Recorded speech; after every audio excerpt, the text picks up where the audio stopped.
Okay. All right, so welcome everybody. This is the 7th seminar in this open seminar series. Today we have a talk by the brilliant Patricia MacCormack, who I will introduce here shortly. I just first need to introduce the school itself for those of you who are new to SMR or the School of Materialist Research. So the School of Materialist Research is an education and research inter-university grassroots platform that offers intensive study courses, seminars, one second, my apologies, seminars, special programs, and research initiatives that address the materialisms running through contemporary science, philosophy, art, mathematics, design, architecture, and politics. SMR was founded by the Center for Philosophical Technologies at Arizona State University, the Institute of Social Sciences and Humanities Skopje, the Department for Architecture Theory and Philosophy of Technics at TU Vienna, and the Critical Inquiry Lab at the Design Academy Eindhoven, and serves as a global hub for education, research, and experimentation at the intersection of the humanities, social sciences, creative fields, as well as the STEM sciences. Today's talk, as I said previously, is by Patricia MacCormack, entitled Death Activism, A Joyful Apocalypse. She is professor of continental philosophy at Anglia Ruskin University, Cambridge. She has published extensively on philosophy, feminism, queer and monster theory, animal abolitionist activism, ethics, art, and horror cinema. She is the author of Sin Sexuality with Routledge in 2008, Posthuman Ethics with Routledge in 2012, and is the editor of The Animal Catalyst, which is with Bloomsbury in 2014, as well as Deleuze and the Animal in 2017, Deleuze and Schizoanalysis of Cinema, Continuum in 2008, and Ecosophical Aesthetics, which was with Bloomsbury in 2018. Her new book is the A Human Manifesto, Activisms for the End of the Anthropocene. For those of you who are already signed up for SMR's intensive study courses, you know that you will also be teaching a course there soon entitled Fuck the Anthropocene, or Activism for the End of the Anthropocene. And this will sort of, similar topics will be covered in the seminar, I believe, as will be in the course. So that should be exciting as well for everyone joining that. So without further ado, Patricia, if you want to begin. Yeah, sure. Hi, thanks everyone for coming.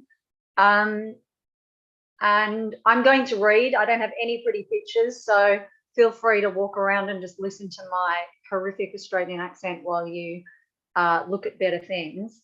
And if you're very lucky, you might get a cat or two visiting. So today I'm introducing my new book, which was a Leave a Hume project entitled Queer Death Activism. And this is the introductory part, but it covers a lot of things, including animal death, pro-suicide, and a number of other things. The seeming oxymoron of a concept such as death activism in a world populated by unjust and dissymmetrical mass death of humans, species, and environments manifests from queering the way we think about death precisely due to these circumstances. While not unique to these times, unjust dissymmetrical death seems to be a multi-directional chaotic series of forces congruous with a new end of days Anthropocene coming from pandemic, environmental crises, widening resource access gaps, and increasingly industrialized mass death of bodies valued for their commodification, be it human or non-human. In many academic fields, the end of the world has already happened or been announced, particularly in relation to human exceptionalism and the death of anthropos. However, semio-capitalism and the virtualization of bodies and lives emergent through use value alone means material death is measured neither by individual life cessation nor singular emergent energies. Material death as tragic or as a right of an individual is a shimmering illusion in the hands of neo-capitalism, a form of unthinkable death akin to times of great wars, but now including most Earth life forms and deep time Earth events, themselves accelerated death-bound strata. Death activism proposes thinking death against its neo-capital heritage of signified through use value. There is no good or bad death. There are only ethical encounters that apprehend death as a troubled and troubling phenomenon vastly different between subjects, lives, and connective environments. So today I'm going to ask how the concept of death in a world where life is understood through hierarchies of subjectification and stratification can liberate material life from these anthropocentric signifying systems.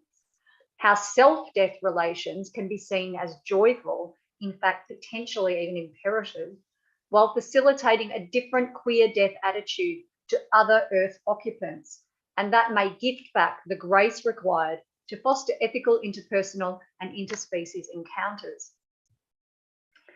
So the inspiration for the concept of death activism, for those of you that don't know, was inspired by work with the Queer Death Studies Network, which is an international network of researchers, artists, scientists, and philosophers seeking to both queer the way we think about death for an ecosophical future and understand the status of death as it relates to and bolsters human exceptionalism in the continued exploitation of the Earth. Based in Sweden, it covers topics from algae to advocating human extinction, with trajectories of care, of ethics, and of de-hierarchizing life on Earth. Indeed, rethinking the very concepts of life and death. During the first and currently only annual Queer Death Studies conference in Karlstad in 2019, because it was pre-plague, as the various papers and panels unfolded, it occurred to me that many, if not all, of the lives being discussed as minoritarians, for infinite reasons, never really counted as living humans. And living humans are the benchmark for how we tally a life that matters, and therefore a death that matters. The precision with which the majoritarian emerges as an instance of refined power, which includes the power of counting as a life, is relatively small. It is temporally contingent and to an extent geographically so, although Western life and its consumer impact makes that form of life more devastating, while each community has greater and lesser valued lives, often inextricably entwined with other lives utilised as consumable objects, again, human and non-human. Those humans who don't count, or count as diminished versions as well as non-human life, environments, even cellular life, where the very meaning of a living or not entirely living emergence is unclear, make up the enormous majority of the Earth's symbionts. What counts as life is on the whole more queer than not, if dominant anthropocentric definitions and instances of a certain kind of life are measured. Human exceptionalism, those exceptional humans, define the life denied to instances of life because those instances fail to fulfill the rigid criteria of life that matters. Fail in contemporary capitalism teeters on a precarious brink between consumable and consumer, especially in the case of women and so-called developing consumers, fetish and food in the case of wildlife and farmed non-human animals, amongst other unstable or oscillating examples of a life as a lived human subject and a living thing, or a thing whose life is for the living pleasure and experience of another. And pleasure, as we know, is frequently claimed as need. The emergence of life as a concept is contingent on the relation between organisms and their interpreters. There is an argument to be made that women, queers, BIPOC, disabled, monstrous, non-human, imperceptible instances were never alive to begin with. The field of social death studies invokes the concept of liminal incorporation, which occurs when a human being, according to Krylova, is still part of a society but socially dead. So even in human studies, just because you're alive, it doesn't mean you're alive. The objectification of the enfleshment of the socially dead other is prioritised over autonomy. The seeming divide between the either, both, inside, outside, socially dead, alive entity is reflected in many critiques of logocentrism in continental philosophy regarding a shift from cognition to affect, logic to embodiment, demarcated conceptual polis to connectivity. Aspects of cognition include sensation converted to recognition, reason, and repetition. And I don't mean repetition in the Deleuzian sense, I mean it in the tedious sense. Those of affect encompass virtualization, difference unto itself, corporeal without signification. This general shift from Cartesianism to a form of Deleuzianism becomes more complex with the intervention of semio-capitalism. The concept of the world must be understood as a world. Majoritarian techniques and motives of power, the definition of the denied and repressed, may seem consistent between individuals, be they persons, states, political movements, and so forth. These techniques reserve the luxurious right to remain in the realm of the world for and to them, rather than their occupation within the world acknowledged as a parasitic seeking of affects from competitors who may appear different, even antagonistic, but who play as humans upon the same field of logic, cognition, and economic signifiers. I say they because I mean humans. I know I am a human, but I'm still theying them. You know, I live in hope. The other, especially aligned with flesh as commodity, is not individual so much as a unit of increment. Lyotard names this site of judiciary consensus the locale of the différend, the victim or plaintiff who cannot speak or cannot be heard. And I quote from Lyotard, reality is not what is given to this or that subject. It is the state of the referent, that about which one speaks, which results from the effectuation of establishment procedures denied by a unanimously agreed upon protocol. I would like to call the différend the case where the plaintiff is divested of the means to argue and for that reason becomes a victim, end quote. The minoritarian socially dead and enfleshed dead cannot speak. If they speak, they will not be referent, that about which one speaks, which results, if they speak, they will not be registered as speaking because their language or logic does not resonate with that of the signifying regime. If they are able to be registered as speaking, they cannot be considered victims because they are able to speak and be understood as failing to be victims, either because they are not dead or they are not so damaged as to be rendered unintelligible. This fatal conundrum of the différend shows beings, entities, organisms living, expressing, affecting, but to a world for and of humans, dead either as agents or because they are commodities or both. As commodified beings, the flesh of the minoritarian is abstracted. It is a unit for the slaver exchanger, but belongs to a non-Cartesian world of non-signifiably real experience. It is present to itself in a way that is utterly divided from its presence to the anthropocentric world. A particular poignancy occurs in attempting to resolve the effects of Cartesian division and its capitalist manifestations when considering how very abstracted the différend other is to and for the world, while simultaneously being sometimes excruciatingly corporeally present to itself. And I'm thinking in particular of organisms and entities that are made to live in abject suffering. The agony of social death by means of slavery, genocide, of being the différend through gender, race, and especially species, is the precise revelation that though this being's being a being is not recognized, they continue to experience the enfleshed affects of power, what we would call suffering or pain. While there are many jubilant effects of this as a form of liberty, which will be explored further in other death activisms that I'm hoping to be more buoyantly joyful about, including suicide as a celebration, and I mean suicide of humans, especially white humans, it is easy to be first catalyzed to think about death and the affects leading to death because of this poignancy. In some instances, the other may learn the dominant language and perform it as a kind of charade.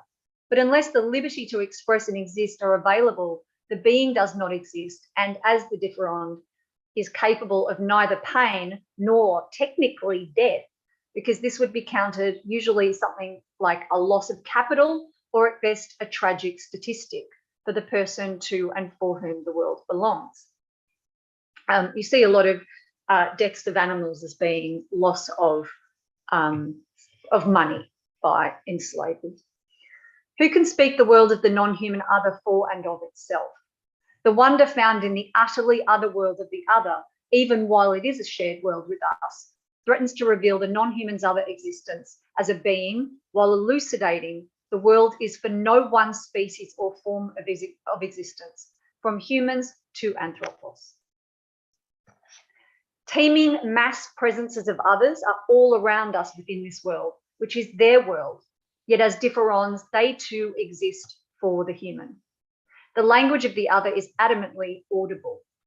And I always get really angry when people say, oh, but, you know, non-human animals can't speak. If you hear the screaming of the other, you know that they can.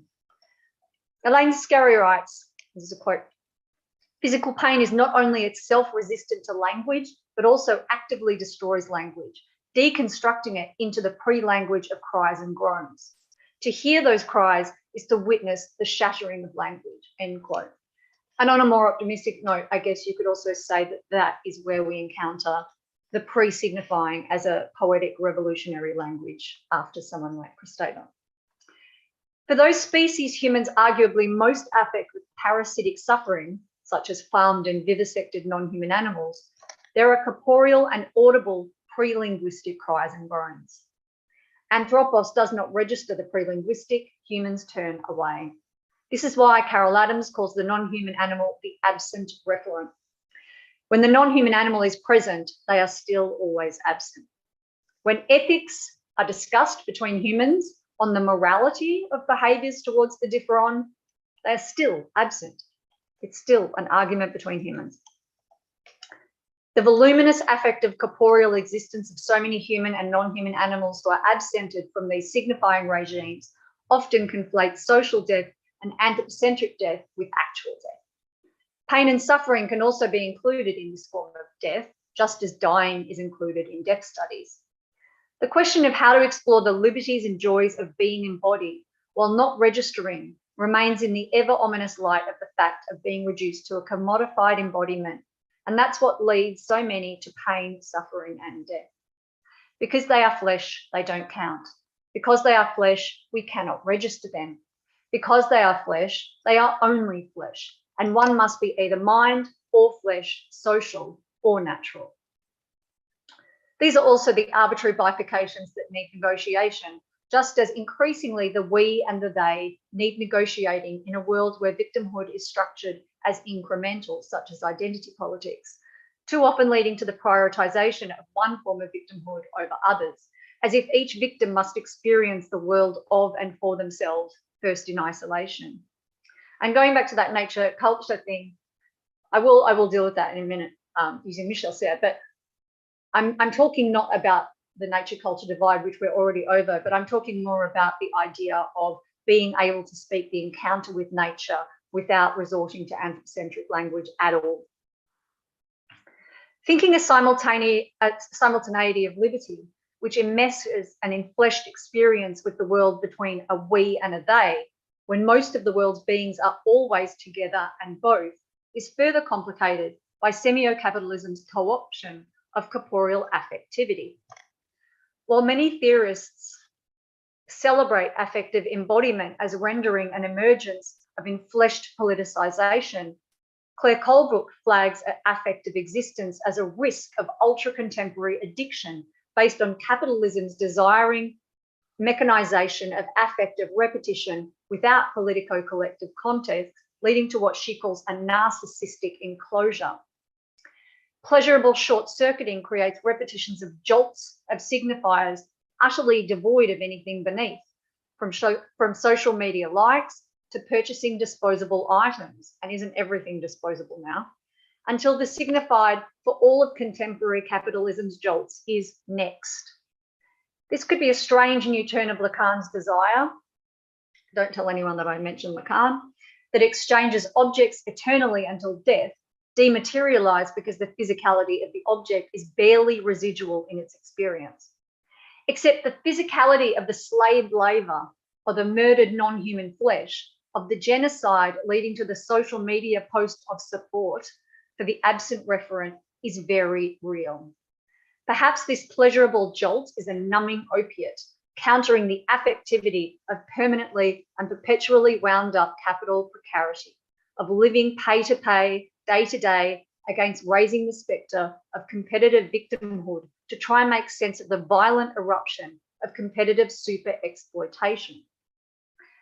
Bifo's word for the new affect, narcissistic, because both selfish and neurotic is the semio-capitalist spasm. Life as commodity extends to life as fetish, symbol, representative idea or ideal, life that exists as a living entity among and within other living entities, and it can often seem reduced to or limited by anthropocentric versions of what that life is or means or is defined as. How to think life and living beyond human signifieds of life, even before the lives without any signification, means these lives are divested of the status of life proper, in spite of living nonetheless. This seeming easy difference between social and biological life belies the claim that all life is socially ordained because it belongs to the social contract. So here we could even argue that we're not talking about the Cartesian nature culture, but the Rousseauan social to natural contract. And then this leads me, of course, to Michel Serres. Michel Serres states, and this is a quote, "The philosopher of science asks, but who then is inflicting on the world, which is henceforth a common objective enemy, this harm that we hope is still reversible? Mastery and possession, these are the master words launched by Descartes at the dawn of the scientific and technological age, when our Western reason went off to conquer the universe. We dominate and appropriate it, such is the shared philosophy underlying industrial enterprise, as well as a so-called disinterested science, which are indistinguishable in this respect. Cartesian mastery brings science's objective violence into line, making it a well-controlled strategy. Our fundamental relationship with objects comes down to war and property," end quote. In the social contract, life is the possession and mastery of what is living in order for it to be counted as life, and it and counted are the capital aspects of objects, spoils of war, being capitalism is economic combat. The division between life as sentient agential subject and living organisms or object seems from an anthropocentric perspective and equally from an ethical perspective more immediately in need of negotiation than the division between life and death. Nonetheless, death, especially in certain organisms, has a unique form of finitude. That's a pretty simple way of saying death is death. My positioning of minoritarians of all species as already dead is not to conflate these designations, for any clarity in categorization still comes from possession and war, even in times of reclamation, with non-living objects. So I'm not conflating the affects of the chair with the affects of a sheep. The formation after Serres of a natural contract involves reimagining the very liminal and Kleinemann behaviour of a divide. The point of division is mythical, representing a definition gap that is both voluminous and the point of ethical opportunity. Voluminous because the tipping point of the Kleinemann over from life to death is itself a legal, biotechnological one, always alien to each individual organism's experience of that death, and utterly unknowable, a knot of interiority and exteriority that draws resonant binaries of culture and nature, observer and self. The Kleinemann reverberation area as a point of ethical opportunity arises because the Kleinemann is the turbulence from the general to the exceptional, as it is from the material to the theoretical, an opportunity to rethink how we think life's passage to death in socio-political ethics and in individual considerations based on radical compassion. And this is another quote from Serres. The question now is simple. Does a streaming remain laminar? And the answer is equally simple. In fact, in practice, physically speaking, a flow always is or becomes turbulent. The Kleinemann is the infinitesimal turbulence first, but it is also the passage from theory to practice. And once again, without it, we understand nothing of what goes on. It is thus a matter of experience. And I'd also like to include in practice the absolute necessity of philosophy to be activists, actual activists, not just dudes mansplaining Deleuze. Serres' alignment of external observed knowledge with the order of Mars, or the order of war, finds anthropocentric knowledge's particular interest in the rare as exception. By this technique, the ordinary is considered stable and homogeneous. On the one hand, this means the rare is othered, so the other exists in order to be studied and known, becoming the fetish symbol divided of unique existence unto itself. On the other hand, knowledge loses interest in the rare as knowledge subsumes it into epistemological orders.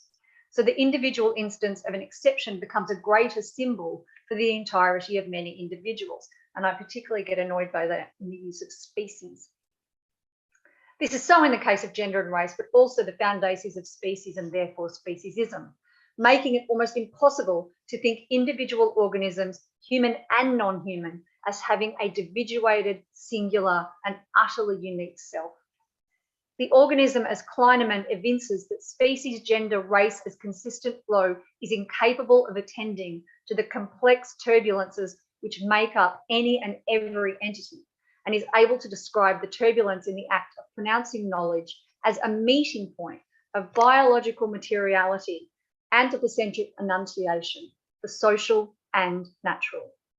The relationship between anthropocentric knowledge and its object is only one of the multiple streams and trajectories through which any organism emerges, not even including those streams within an organism in excess of a demarcated self or enclosed system. Reminiscent of Deleuze and Guattari's rhizomatic structure, life as Kleinemann and the pronouncement of what constitutes life and death as Kleinemann, as well as the experience of life and death as Kleinemann, from precarity of life to the duration of dying, are ways of thinking the turbulent durational phenomena accounting for infinite variables and theorizing the spaces between bodies, between knowledges, and between life and death. Christine Daigler and Terence MacDonald state of Deleuze and Guattari's contribution to the field of post-humanism in the wake of the oppression humans wage on the earth. I quote, "Indeed," they say, "the human's rationalistic attempts to gain control over oneself and live ethically have failed, since ethical theories have all understood the human in terms of false categories and formulas which frame the human as transcendent.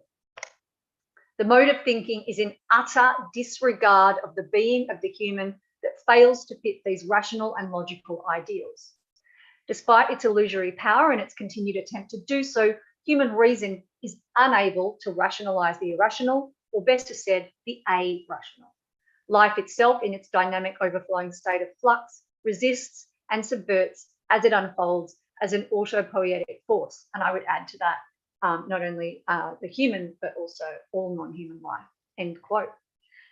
Rationalized construction of subjectivities is intimately connected with not only gender, race, species, and other minoritarianism, but also the concept of killability, meaning the flow without turbulence claim can directly lead to death and a vindication of violence as necessarily natural, or any other motive gleaned not from need, but from anthropocentric rhetoric in style as well as in proclamation. Jen Rye discusses in terms of the murder of billions of farmed animals by the pet food industry, and I quote, "Killability means that some lives do not count fully. Those bodies are already transformed into the decimated, objectified object. This is so because narratives that justify violence toward or the death of others mean that some lives become dead already," end quote. Rye acknowledges the already dead status of farmed animals in comparison with the status of, for example, the pet given an Oedipal pseudo-relational status, be it baby or companion. The connection between these two is the creation of and for the world by humans on behalf of both versions, I'll call them versions for want of a better word, of non-human species, the farmed animal and the companion animal. One is denied life, but one is also denied independent liberty. Both are denied emancipation to exist unto themselves because the world created of and for them is a world created between humans. Neither domestic nor farmed species are allowed agency, and this before any attention to the individual who exists beyond the ontological limits set them through species and salient function or use. Rye's topic is especially interesting in that both non-human animals are positioned as existing for humans, whether they're for slaughter, for pet food, or as companions, in vastly different ways, yet the death practices following their killability are often almost opposite. The slaughtered farm animal barely registering as a number, except for the profit made, unseen, unmourned, within a factory setting where the murder is an inconvenient part of many in the mechanisation of the life as profit object, and the lamented pet who is mourned, missed, and whose memory remains indelible. And also, for many of our pets, they have nicer deaths than a lot of humans as well. The demand to choose a species in battling malzoan, for those of you that don't know what malzoan is, it's the opposite of abolitionist vegan. So I'll start that again. The demand to choose a species in battling malzoan anthropocentrism reflects that of choosing a human minoritarian status to support. Both are false demands challenged by increasingly intersectional activisms and theories. Both show the conversion of the turbulent flow of life of any entity into an anthropocentric subject or object, signified, subjectified, often both, or a symbol, a fetish, a unit of profit, which also converts that entity's precarity in reference to their death. Serre's Order of Mars is elucidated when wars are waged against lives and mass deaths occur within a non-human to human combat scenario. And obviously the animals are never the winners. And where the other is not even an enemy in conflict, but where these mass deaths are accepted precisely because the unique singularity of the life is not registered. In fact, you can say that their life is based on their killability. Studies of the lives and deaths of individuals, minoritarians, and species can embrace thinking the flow and clinamen of existence in varying fractal degrees, from the interiority of the individual to the practices that constitute lived existence and the becoming dead, both conceptually and organically. Each turbulence may offer an opportunity for the practice of making dead or becoming dead, so killability or so-called natural lifespan, to reroute the stream of that practice. Killability is as critical for activism as it is for death studies, because most protest focuses on the injustices of entities, human and non-human, experiencing violence and death. The fatalistic construction of certain entities as death-bound or never really alive to begin with means outrage over injustice is simply not audible in certain anthropocentric instances. This is another example of both the inextricability and interdependence of life and death, as both constructed and usually opposed terms. To suggest that minoritarians are already dead and never alive is a reclamation of how we imagine it feels to be dead as a qualitative fetish of human imagination. Absent, forgotten, unseen, but also laid out, examined, a forensic artifact to be defined, a statistic, a homogenized type, be it gender, race, sexuality, species, or any other form of signified group. From a vitalistic perspective, can we exchange patterns of war for consistencies of love, or what Michel Serre calls the order of Venus? Reclaiming death while acknowledging social death is designation of kinds of life and how they live and for what they are used. Queer philosophy has a long and intimate relationship with death. Typically, queer death is affiliated with male homosexuality, theoretically in the work of Bassani and Lee Edelman. Increasingly, thinking death through an active queering of attitudes and intensities of material, social, and ecological death has come from feminism and eco-feminist and eco-vegan understandings, deprivileging the death of the figure of anthropos, even the non-white anthropos.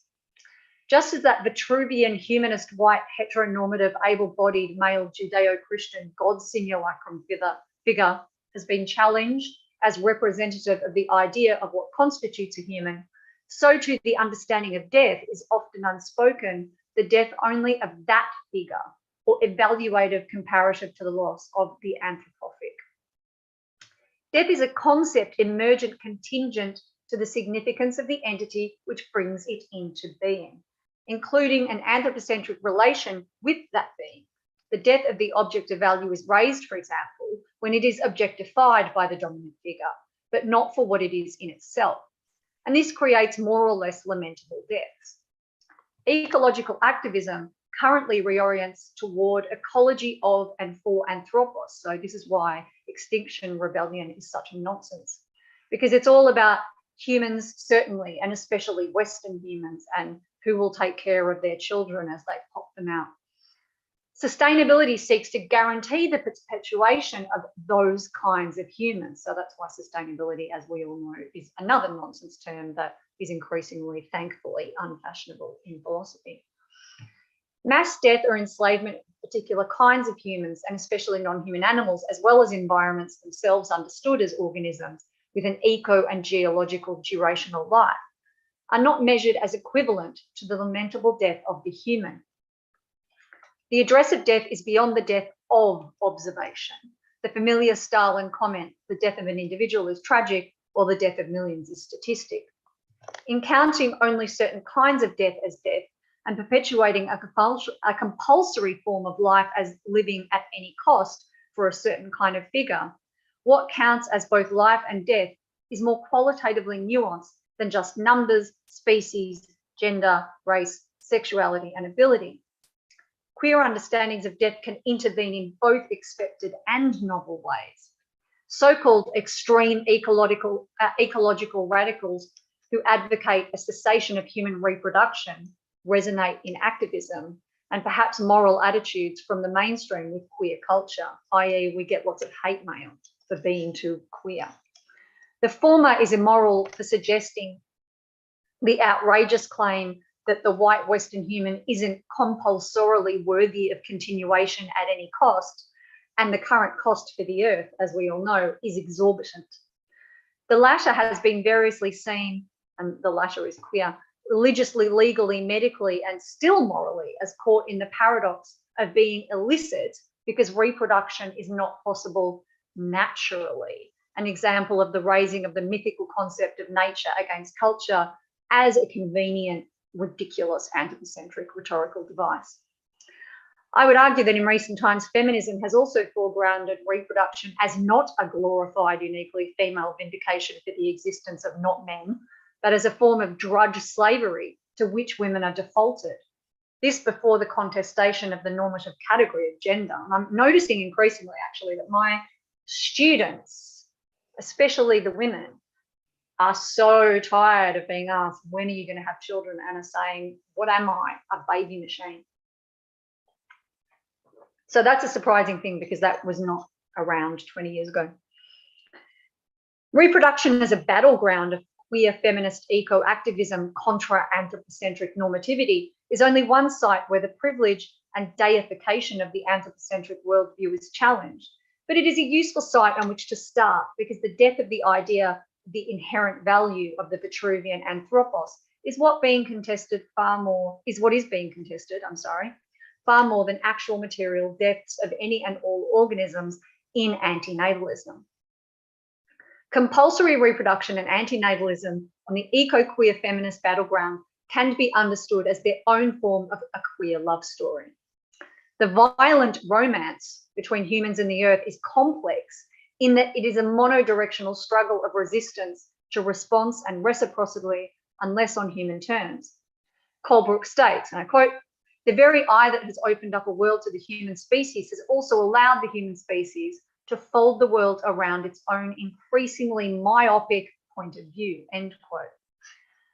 Complexity and chaotic Kleineman balancing, which allows emergent lives to flourish, and diminishing exhaustions to make way for new emergences, seem beyond the anthropocentric eye, even while its various manifestations in science, art, and philosophy claim to know the earth better than the earth knows itself. And who is this earth that we speak of? There seems a deeply heteronormative phallo-logocentric aspect in this anthropocentric eye, which Carol Adams critiques as arrogant, mirroring the Lacanian perception of the love object, ultimately only for the benefit of the perceiver, who is deeply incapable of apprehending or sensing any authentic and displacing alterity beyond its own uses or fascination, which remain in the realm of the ideational, not allowing the other its own materiality, singularity, and expressivity. And I would say this is also becoming an increasingly narcissistic mirror.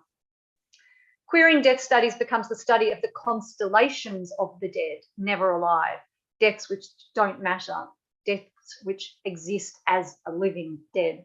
Because one must ask, surely you have to be alive to be dead.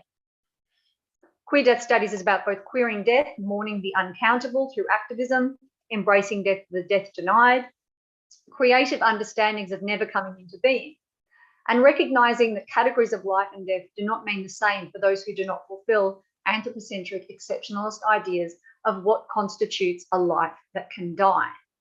Each of these elements have their own contemporary humanist manifestations and potential queering reimaginings. Embracing death elucidates the frontier of freedom for both the privileged and often the unrecognized in illegality regarding things like euthanasia or suicide being conditionally regulated only for certain conditions, some lives being considered unlivable, while others are observed as seeking a luxuriant or unnecessary death, both of which place the autonomy of death into the hands of external, usually medical or legal forces. The desire to die beyond the strict limits of those biotechnological regimes is considered so utterly queer to a myth of ingrained life force that emerges in discourse as a pathologization of the self, so you are suicidal, due exclusively to the lack of striving to be a self in preference for becoming dead. Death as solace, death as non-being or peace are relegated to the realms of mental illness in need of a cure, just as homosexuality was once a curable pathology. Humans always exist within a continuum of the normal pathological after George Canguilhem, regarding our experience of experiencing the generational intensity of desiring life and desiring death, or absence, or respite, even though this existence is always and only one of living. One could state the normal being of living is a turbulent, simultaneously life-death desire. Death is a constant experience of unbeing and kind of normal, found in sleep, in catatonia, found in drugs, in booze, in exhaustion. These kinds of deaths in life are somewhat luxuriant and necessary, and without them, or without some of them, like sleep, we actually die. They do not belong to the order of death as a concept, be it the death drive or existential angst, or la petite mort, or the impossibility of death for a living subject. The deaths necessary to life are unromantic. They are simply a reduction in turbulence, a smoothing entropy within an accelerating and decelerating living. Those who suffer to an absolute limit can demarcate the division between these deaths and the finitude of actual death as desirable and redemptive for alleviating life become unbearable. Creative understandings of never coming into being span a variety of ideas queer to anthropocentric compulsory desire for life. The most obvious and ecologically critical is the burden on the earth and its non-human occupants, and many of its human occupants, of course. So human population. In the Ahuman Manifesto, I advocated human extinction from a perspective of care, where Anthropos is asked to examine the perceived inherent value of reproduction of his form. Beyond the outrage this advocacy produces in many humans for myriad and usually pretty arbitrary hubristic reasons, and emphasising that this is an advocacy neither eugenic nor about population control, challenging human reproduction as default has effects on issues of gender and sexuality. My advocacy of human extinction, and I claim it as my own to answer for it only, even though it belongs to a number of different philosophies, including ephilism and deep ecology activism, is strangely upsetting, even though no actual death is being advocated beyond the death of a species. Violence and murder play no part in human exceptionalism, and yet the outrage is all about violence and murder. What does that say about Anthropos? What is made dead is nothing more than a concept of not so much a not yet as a never been. It seems anthropocentrism is in adoration of the idea not of humans and looking after them, but of the human species and looking after our DNA. Far from being a concept, which Deleuze and Guattari define as the navigation of a problem, the human species is an ideal, even idle, a referent against which living humans are measured, more than humans living being a constant mediation of conceptual becomings through problem relations. Let's have a little sip of water. We live against what it means to be human. The world may be for and of the human species, but so too actual human lives are for and of the human ideal of the world. Human exceptionalism is the phantasm that destroys humans as well as the earth and occupants. That image against which we fail, but the constant measuring helps to keep us complacent, identity-oriented, to the point of exhaustive narcissism and strivingly docile, oxymoronically atrophied. It would be easy to see the escapees of this form of contemporary neo-capitalism, the post-humanist Übermensch, as the outliers who go beyond, because subjectivity has no definition of and for them, us, and the horrific megalomaniacal who use the tools of capitalism to become a sort of Übermensch, post-human invasive species of other worlds. The nature-culture divide is again reorganised to be one involving the exploitation of the nature of capitalism, seen, for example, in Guattari's words from 2000 on Trump's legacy and the viral nature of microfascism in servitude of human hubris, measured through the economic incrementality of both power and capital. Queer mortals and mere mortals are allied in the fight against these kinds of post-human warmongers. And of course, at the time of speaking, we have the threat of Putin, our lovely anti-woke Tories and venture capitalists in Britain at the moment, fascist Sweden and fascist Italy. And I'm probably sure there's, who knows what we'll wake up to tomorrow, right? Economically enforced death is a collateral expense in the rise of power, creating divided oppositional pro and anti positions.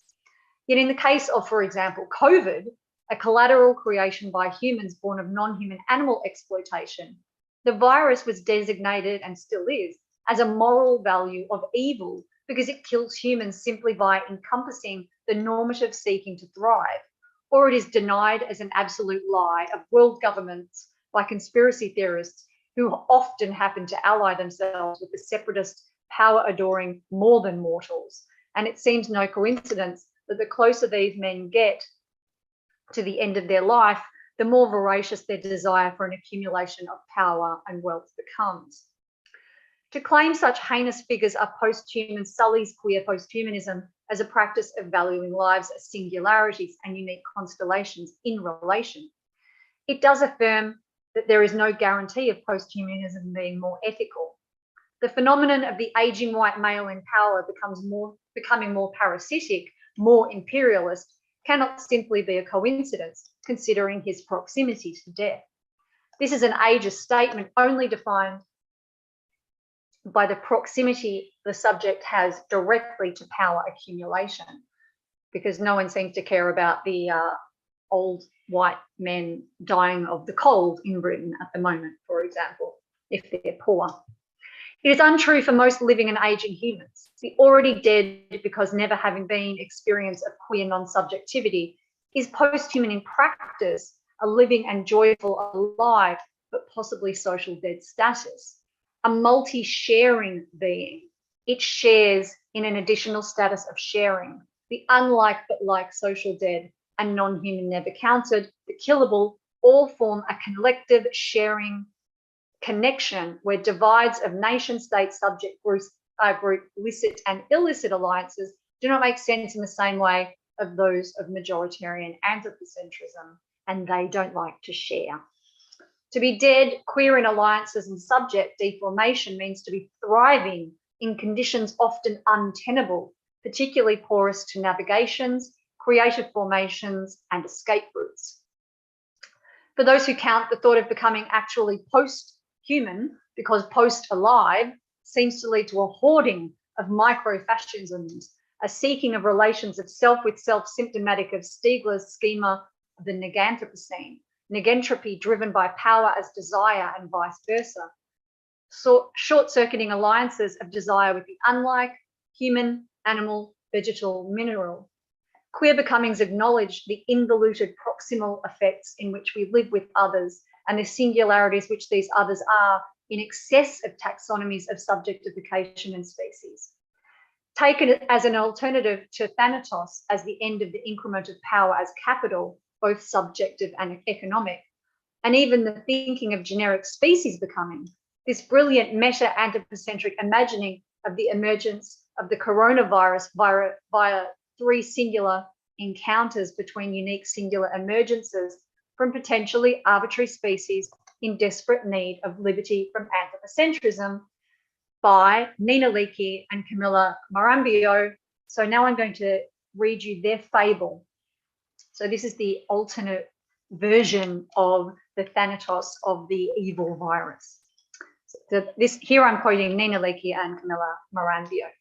A pangolin and a virus decided they would give the Earth a break to make it possible for her to breathe freely for some time without being burdened by CO2 emissions.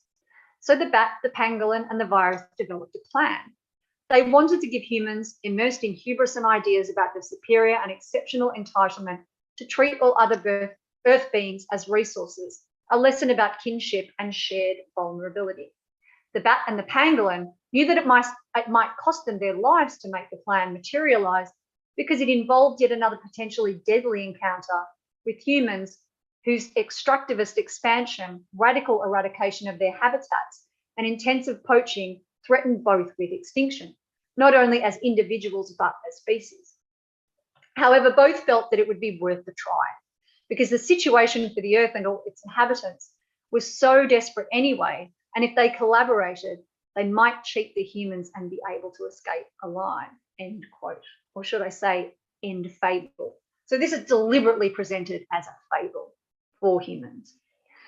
Investing the singular non-human beings with an agency of threat towards humans as a gift to the Earth or grace toward the Earth mirrors the human fantasy that anything which is not in service to humans must be a malevolence if allowed agency. Alternatively, this is constructed as a chaotic accident event. The bat, the pangolin, and the virus can only emerge in this singularity through their selves, not as beings or as part of a species, but as conditions of human exploitation and responses to those. These, what Deleuze and Guattari would call unnatural participations, produce affects opening potentials for multi-organism Earth's thrivings. Neither the bat, the pangolin, nor the virus are speciesist or even organismist. They are entering queer becomings of species, and life and death collapse into an impulse of affective pedagogy. In the fairy tale, the natural world makes most unnatural maneuvers, but, and I quote Deleuze and Guattari, these combinations are neither genetic nor structural. They are interkingdoms, unnatural participations. That is the only way nature operates against itself, end quote. Perhaps queers aren't afraid of death because we seek to become part of deep time, of perverse and entirely natural plateaus. Long designated by majoritarian subjectification as belonging on an unnatural stratum, queer becomings form chaotic emergences of new formations of living, which may also include dying, especially in the case of parasitic organisms which require a host, like viruses and humans. Far-right white leaders espouse their being as the pinnacle of godlike evolution in the grand acceleration of man's future. I use both words very loosely. Meanwhile, the Earth is created on layers of microbes driving life creation through divergence and differentiation. The waste these men become in death creates greater flourishing than their lives ever did on both a conceptual and a geobiological level. Myra Hurd and Catherine Newsoft state, and I quote, "Scrape away a little of the humanist hubris in anthropocentric discourses, and the era of industrialization has a bacterial foundation that is less about great white men and more about a super organism that digests binaries as a matter of course across eons of time. The great acceleration, read from a bacterial vantage point, is far more a case of the microcosmos relentlessly doing its thing, playing the long game of experimenting in diversification, with humanity naively hitching a ride in short time," end quote. Put simply, from certain vantage points of deep time and multiplicity entities, humans are more creative for life, when they're dead. Production of life comes not from reproduction, but decomposition. Conceptual navigations of life and death are, after all, just a matter of perspective. Any horror of inconsequentiality this may incite in humans is neither more or less than any other entity's reduction to being a use and value consumptive object for humans. The status of species in the fairy tale speaks to human parasitism. The bat in this scenario is an accident, the pangolin is killable commodity, and the virus is outside knowledge. Each is measured against three anthropocentric indices: the intruder, the commodity, the unknown. Can thinking human death differently deliver us from human exceptionalism in our unnatural participations and becomings? In rhizomatic becomings always greater than the individual, and utilising micro aspects of any individual's force beyond their own cognition, demarcating points of death can be more and less difficult to pinpoint. The affects which produce unnatural participations are already set in motions from multiple trajectories, and the creative expressions produced by participations as queer, new forces together have reverberating polyvalent affects themselves. The beginning and the end of an individual in considering these becomings, whether socio-political, activist, or biological, is contingent on a number of factors which, while sometimes difficult to attest to with precision, begin before that individual's beginning and end far beyond their end. This risks instigating a configuration of martyrdom, except that accidental, tactical, and desiring participations do not happen beneath a proper name. They belong to no structure of reified ideology or signification. Various chains of causality, obedience to the name or the word, become insensible or irrelevant. These becomings are both part of any organism's living and death. Cognition of purpose is a matter of degree, and reverberations always exceed purpose anyway. Queer deterritorialization of thanatos require new delineations of normative territories as declarations of the matter and materiality of life and death, and the yet to be born as co-emergent. Heteronormativity, reproduction of the same, neoliberal operationality, and the use of lives rather than flourishing of lived emergences of singular organisms and their connections seem resistant to declination, even as novel viruses, mass extinctions, and other irrefutable geo-age new eons of life and death disprove the permanence of the anthropocentric human, and here's hoping it's going to end soon. This human is in perpetual acceleration and catch-up.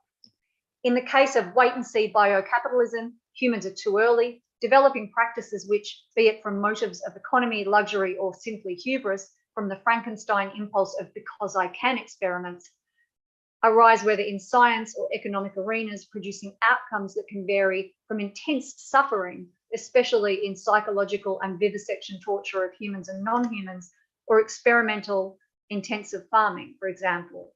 Humans are too late in acknowledging and especially managing and transforming the affects we've had on the earth and on ecologies. Often the former causes the latter, and vice versa. Though the too early and the too late weaves the accident of discovery and effect. Humans take authorship of the beneficial accident, and the perilous accident is designated as other, as nature striking back, or similar redesignations of comforting binaries. Sear returns us to a Lucretian understanding of life, death, and their temporalities as newly arranged turbulences of atoms, always in state of flux, vortices, a perpetual deviance catalyzed by a Venusian declination. Venusian fecundity manifests creativity, it lacks nothing, it emerges as simultaneous schema of self within others and as part of larger collectives, as relevant for activism as for desire. Less relevant is the act of knowing, where, according to Sear, the act of knowing is ataraxy, the act of fulfilling of being a being. The world is perpetual turbulence, fluid unfulfillability, and overflowing tumult in which ourselves and connections are at best verbings. Turbulence and its synonyms contain a residue of malevolence or trouble, arbitrary when all is turbulence of varying qualities and affects, some serene, all beyond the limits of language and attached moral evaluations. The clinamen is the moment of intersectings which may offer an opportunity of tactical cognition, but never finite measure. The world of perpetual deviation, or what Searle calls le carte, which can come to a frustrating awareness for knowledge that sees it as a discrepancy or écart. Taking this concept as a mode of querying the world as tactically encountering the world as deviation, morality intervenes as a claim of what Searle calls, and I quote, the exact knowledge of natural things. Because knowledge for Searle accomplishes the order of Mars, a battle that falsely creates a disjunct between nature and science, or anthropocentric imposed reason, indivisible from moral motive and jurisprudence. Searle calls the law of anthropocentric knowledge a reiteration of death, violence, murderous, and a plague. The order of Venus, that of perpetual queer deviation and love,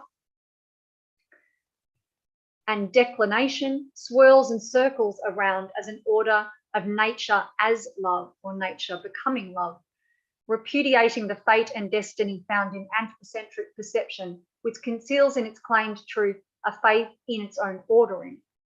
Put simply, the edict of the human on what is true is an ordering to death of nature. Being an organism is being deviant.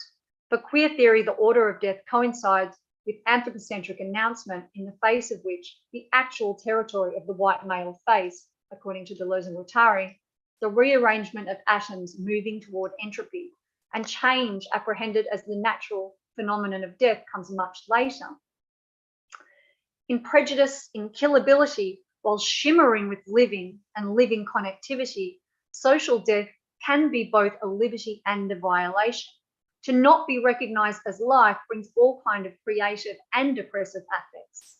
Deviants are dead before we are born. Nature is dead before it is plundered.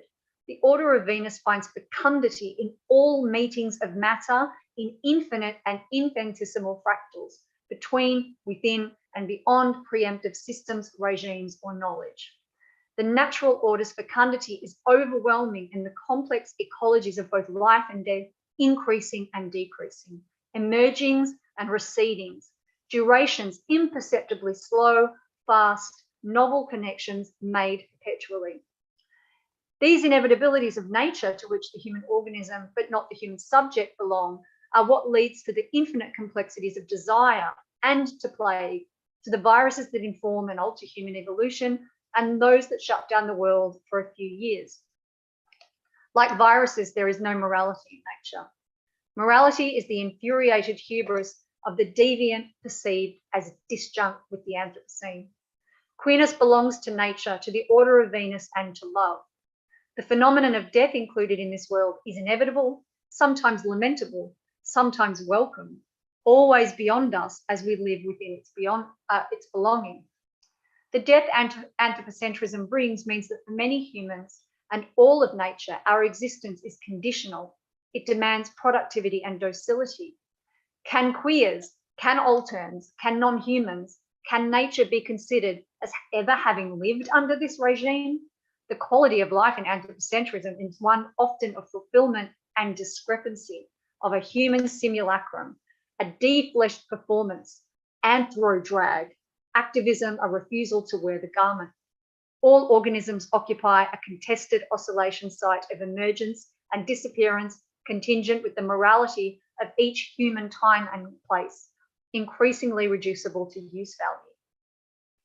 Death has already happened for many of us, certainly for the Earth, for the billions of non-human animals who are murdered each hour, each day, each year, often before they are born, because they are born into killability or genetically born to live in absolute abject suffering. The base phenomena of life and death are conditionally and qualitatively very differently under the order of Mars than under the order of Venus. What purpose does already being dead, never having been alive, serve for activism? Biotechnology has created new forms of deep time death in spite of the epoch of the Anthropocene being somehow newly birthed. Technologies of war that threaten mass indiscriminate death and bioengineering that creates lives for parasitic consumption without any attendance to the self-suffering of the singular experience of the organism show a romance with death beyond knowledge as a repudiation of difference in life, to creating life as a permanent threat. To live as suffering in the Anthropocene is both collateral damage and a condition of life for many, having nothing to do with any Buddhist or even ethicist claims that all existence is suffering, usually for suffering white dudes. In poverty, war, criminalisation, neo-capitalist slavery, and especially for non-human animals in labs and farms, where slavery is of genetic makeup itself, unbearable compulsory suffering is a condition of being allowed a life. Under these conditions, understanding the enduring impossibility of death as unthinkable and defiantly undesirable is challenged. Covertly, where on the scales is the value of the perpetuating white male life most benevolent, alive or dead? Does this create a resonance of responsibility between the never alive queer and the better to be dead other? Neoliberalism fosters activism in the face of the recognisable other that reflects an I who is not the dominant, but who is a never recognised awaiting recognition. Why? Identity politics activism fails when being born means being born into Mars knowledge. Long have women, the colonised, the disabled, and the other others been suspicious and outright refused the medico-legal claims to knowledge of our deviance. Queer in its non-naming naming embodies this refusal as a meaning everything and nothing, a refusal of noun, a querying and query, a celebration of perpetual declination. The politics of remaining outside is one of both power as potentia and resistance without definition via the resisted. We remain in the realm of the dead. Unutterable suffering is life without life and death without death, which may even lead to coveting death. The one can never claim the desire of the non-humans. Queer biopolitics can be a politics that engages with the biopolitical order of Venus, seeking to liberate the living dead other to overwhelm the order of Mars. In their introduction to the first publication of queer death studies, Marietta Radomska, Tara Mehrabi, and Nina Leakey affirm, and I quote, "In other words, in order to rethink death and do it justice in its ontological, ethical, and political terms, attuned to the present, we must refuse to perpetuate the epistemological and symbolic violence with their practical, real-life consequences of dismissing some deaths as not worth enough, not grievable enough, not even seen as deaths in the full sense of the word," end quote. To this, I would add that we can perform this justice through a Venusian order, a chaotic non-order driven by undifferentiated love, needing no valuation, economic, signified and subjectified or otherwise. Motive for impetus is hard to glean because we are queer, as are those other non-lives. We are not martyrs, though overwhelming compassion can cause a kind of death-bound ecstasy alongside a real-life PTSD. But who cares? I mean, we're not the suffering ones, really. Because we are definable as being desiring intensities in love with love, of reshifting atomic configurations. And some need more urgent love, a love of care and of radical compassion. That should be our driving force. Love's qualities are not consistent. To the Hellenic 7 forms of love, we can add infinite others. Or shall we remove titles of love altogether and accept that every molecular configuration of love is combined with a singular quality of life and death, and lifing and deathing? Is queer the love that ethically encounters each other as a singularity of life and death unto itself? Thank you. That's it. That was long, wasn't it? Yeah, sorry. Yeah, it's fine. Pretty much on time.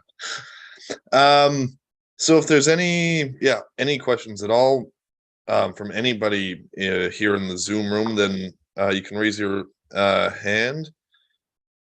Also, if you're watching on the live stream, you can drop a comment via YouTube.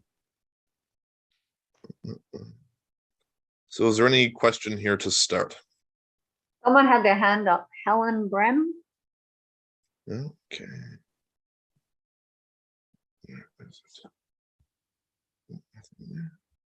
Well, it's hard to scroll here. All right, then I guess, yeah, I'll start off at the. Oh no, there's Martin. Okay. Oh, Martin's go, Martin. raising his hand physically. Oh, Yes. Martin, thanks for coming, Martin. It's nice to see you. Unmute, Martin. Martin, unmute.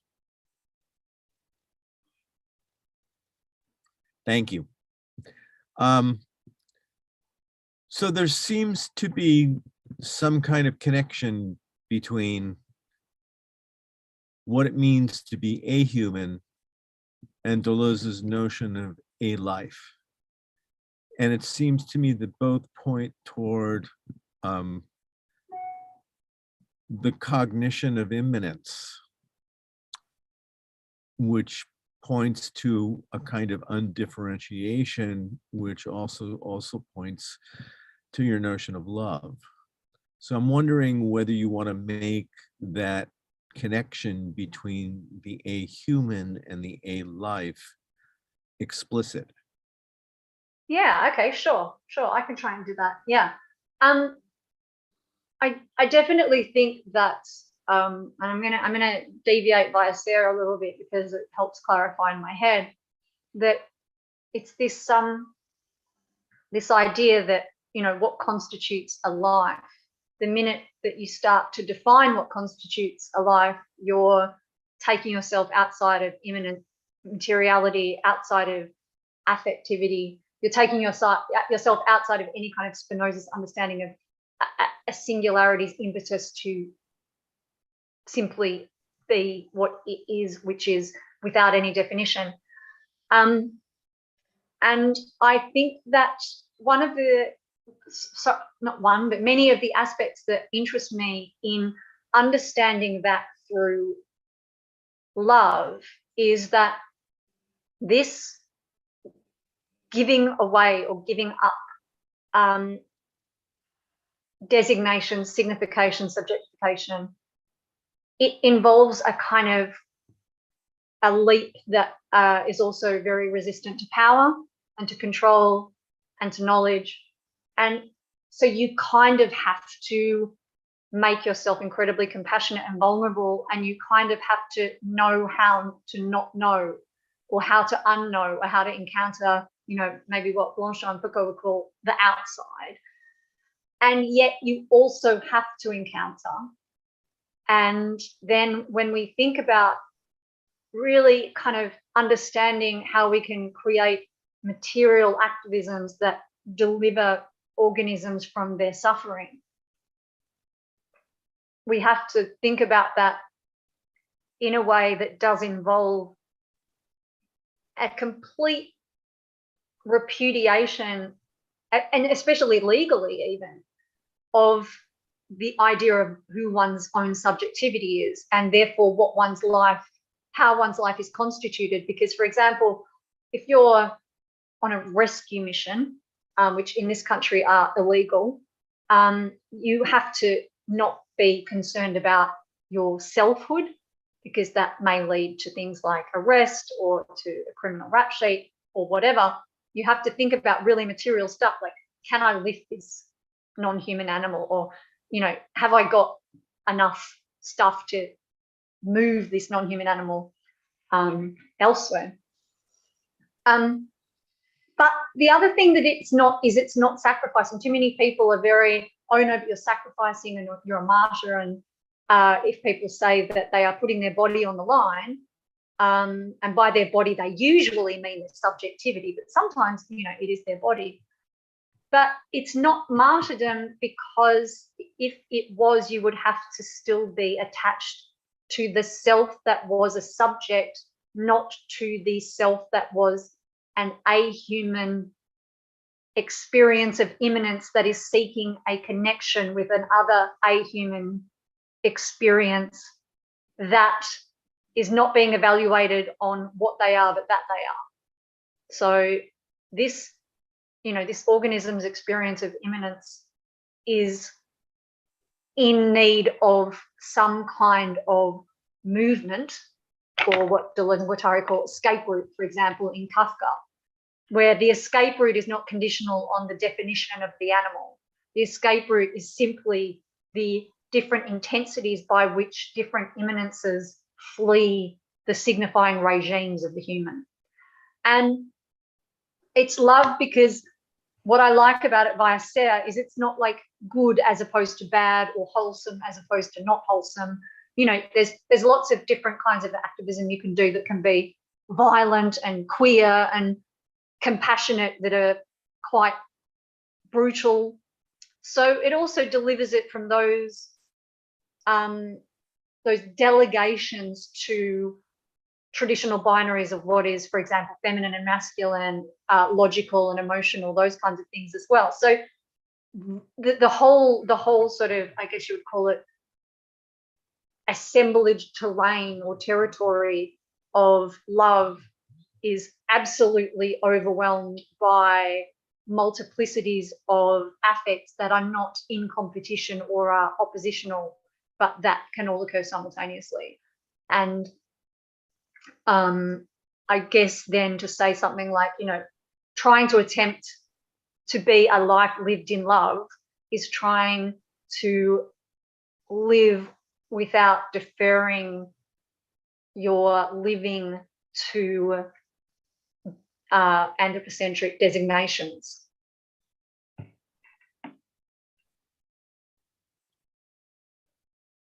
I think that's a really good answer. Oh, thank you. Thank you.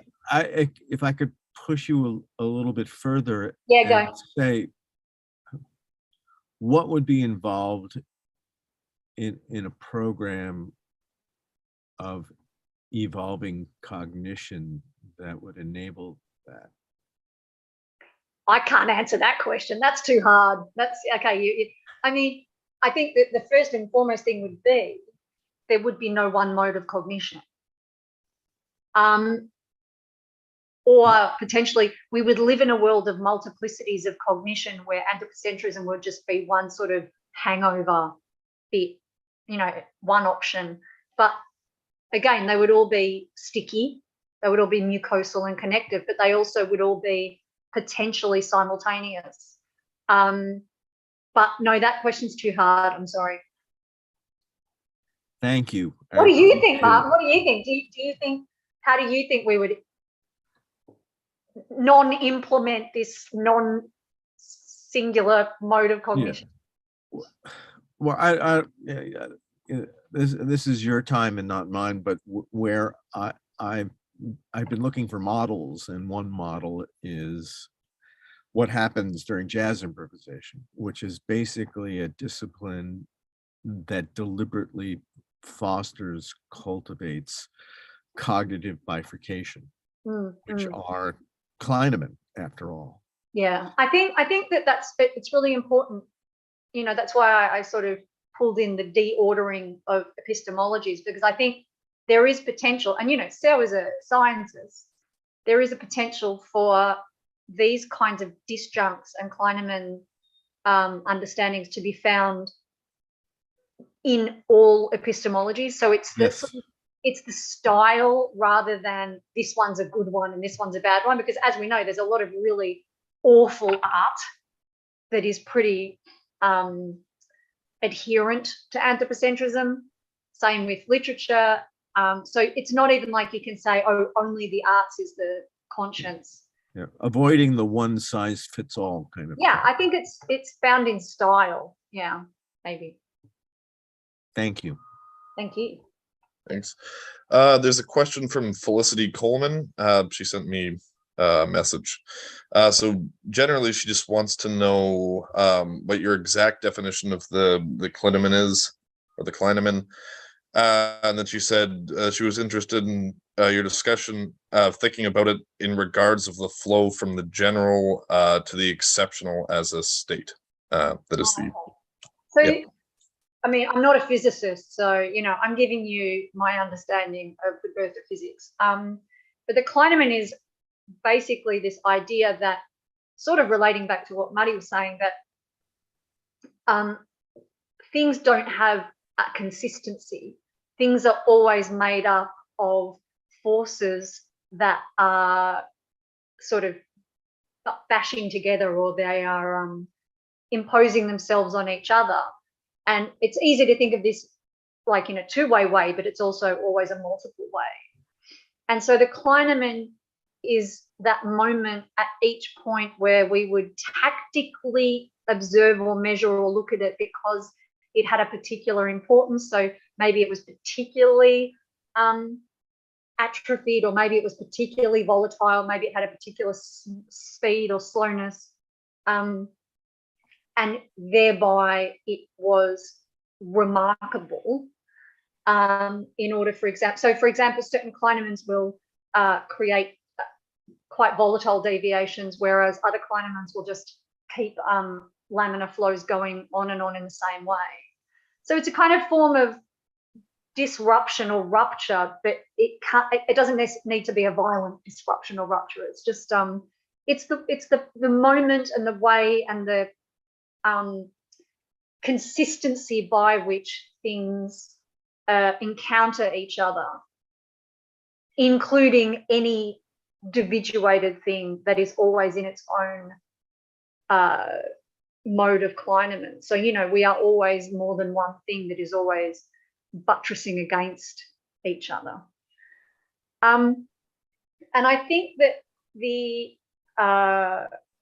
what did you call it? The flow of the I know you had to unmute. Sorry. Yep. Yeah, she said the flow from the general to the exceptional as a state. Well, I think that's a different model. I think that's a different system. And I think that, I guess, that belongs to a more Deleuzian order.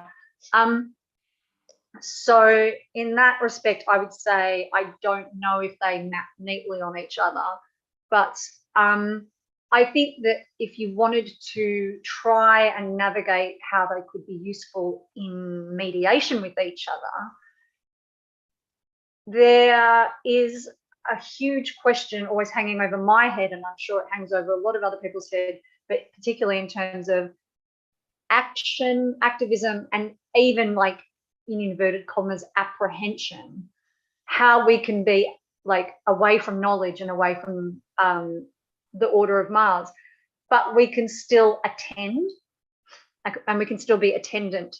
And I think that sometimes certain individual states are states that need particular attention, whereas general states have, like, their own terrain where there's smoothness that can get along with itself and it's fine, and there's no whatever, if you want to call it. You can call it trauma, you can call it artistic rupture, you can call it whatever you want. And then it's the same with how we navigate the world, because we navigate the world as, we all can't do all activism, so we navigate the world in general terms simultaneously as in specific terms, which is sort of how differentiation and saturation occur in neurophysiology. But I'm not sure if they do map, and actually Felicity probably knows more about the latter, so maybe, I don't know, maybe she can tell me. Okay, thanks. I'm sure she appreciates that answer. Are there more questions in the Zoom? Or again, if you're watching on the live stream, you can ask a question there as well.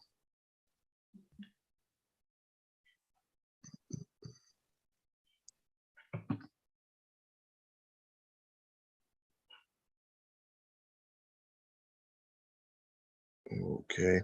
Yeah, so I was wondering, wow, it's more of a, I was trying to think through something, especially in terms of legality, in terms of animals, and also those considered already dead or not quite alive or something like this, because historically there was also trials for animals in which they were taken to court and defended and so on and so forth, which is, sounds peculiar, but the opposite seems equally peculiar, in which they're then stripped of their even this sort of fictitious right to be represented in this way. And it seems to be a sort of similar thing with those who don't really exist in society.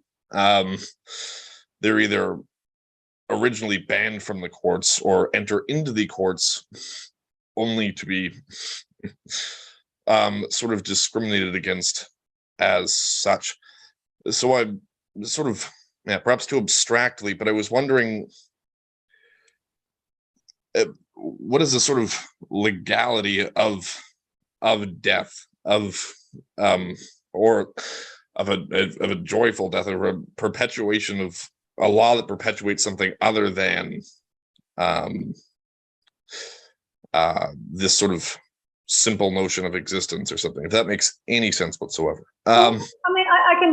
The thing is that Sarah is really critical of science, and I think one of the best things he says is that the problem is that science is judiciary, that art is judiciary, that we've kind of converted all knowledge to a judiciary form of knowledge, which means that even while we claim, now we all know objectivity is a stupid myth, but even while we claim objectivity, everything happens in a court of law in terms of the licit and the illicit, and especially in terms of things like the différent, where if you can speak, you can't be a victim, and if you can't speak, you can't be recognised as a defendant. And that's, that goes down from something as basic as a rape trial, right down to the idea that, I mean, Lyotard talks about the Holocaust as the best example of that, but and these different forms of silence that people use to deny the even existence of the other, and why the other shouldn't be allowed to be considered a legal entity. But this is also not entirely so, because, for example, in this country, the theft of property that is, according to this government and the government, actually all of them, even the Tony Blair government, that is involved in liberating non-human animals, carries a far greater weight in terms of punishment than the theft of items that actually are worth more. So I think we also have a lot of moral hangovers, and we also have a lot of, I don't know, there's a real speciesist outrage. And I think that there's also a lot of comparative things like the amount of time that rapists get, or the amount of time that cops who kill Black people get, or whatever. So even while we're talking about how only some people count, I think that animal in the courtroom still exists. Yeah. I think that because it's the any non-majoritarian in the courtroom that's given this. So I would add to Lyotard, you're either a plaintiff or you're a différent. Mm-hmm. Then you've got these interstitial entities that, and so for example, with animal rights, you're often called a traitor to your,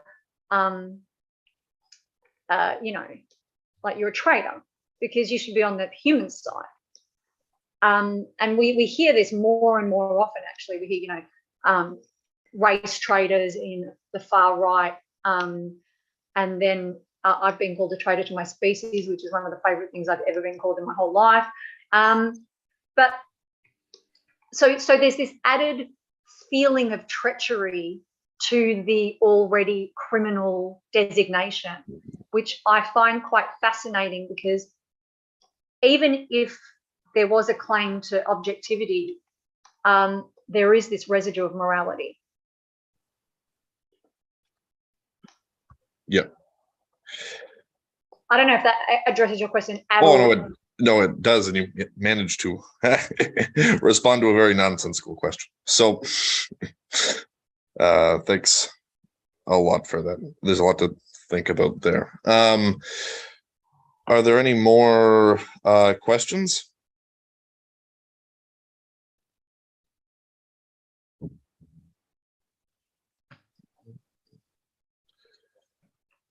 Okay, if there's no more questions in the Zoom, and let me double check on the live stream, there's no questions there as well, then I guess we can end it there unless you have any final words you want to say. Otherwise, thank you so much. Of course, a massive thank you to Patricia MacCormack for the brilliant talk, for fielding the questions, and also unrelatedly for her teaching of the intensive study course, which is coming up relatively soon. So yes, big thanks.